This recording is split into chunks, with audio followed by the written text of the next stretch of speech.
17 বছর পর কারামুক্ত সাবেক স্বরাষ্ট্র প্রতিমন্ত্রী লুৎফুজ্জামান বাবর।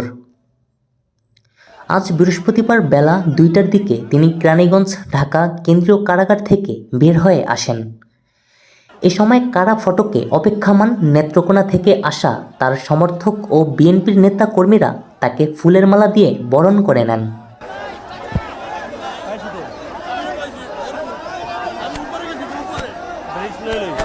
লুৎফুজ্জামান বাবর 1991 সালে পঞ্চম জাতীয় সংসদ নির্বাচনে স্বতন্ত্র প্রার্থী হিসেবে নেত্রকোনা 4 মদন মোহনগঞ্জ খালিয়াজুড়ি আসন থেকে সংসদ সদস্য নির্বাচিত হন।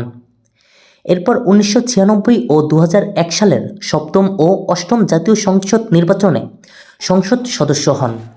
তিনি বিএনপির জামায়াত জোট সরকারের স্বরাষ্ট্র প্রতিমন্ত্রী ছিলেন।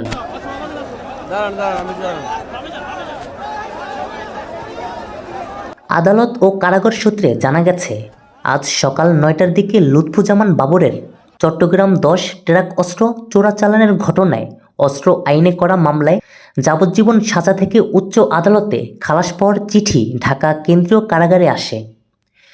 তার আগে গত 18 ডিসেম্বর 10 ট্রাক অস্ত্র চোরাচালানের ঘটনায় বিশেষ ক্ষমতা আইনের মামলায় মৃত্যুদণ্ডের সাজা থেকে তিনি খালাস পান।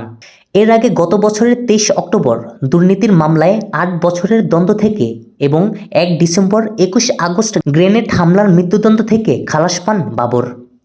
এছাড়া দ্রুত বিচার ট্রাইব্যুনাল বিচারাধীন 8টি মামলা থেকে ইতিমধ্যে তিনি জামিন পেয়েছেন। কারাগারের অন্যান্য কার্যক্রম শেষে বেলা 2টার দিকে তিনি ঢাকা কেন্দ্রীয় কারাগার থেকে মুক্তি পান। 2007 সাল থেকে তিনি কারাগারে ছিলেন।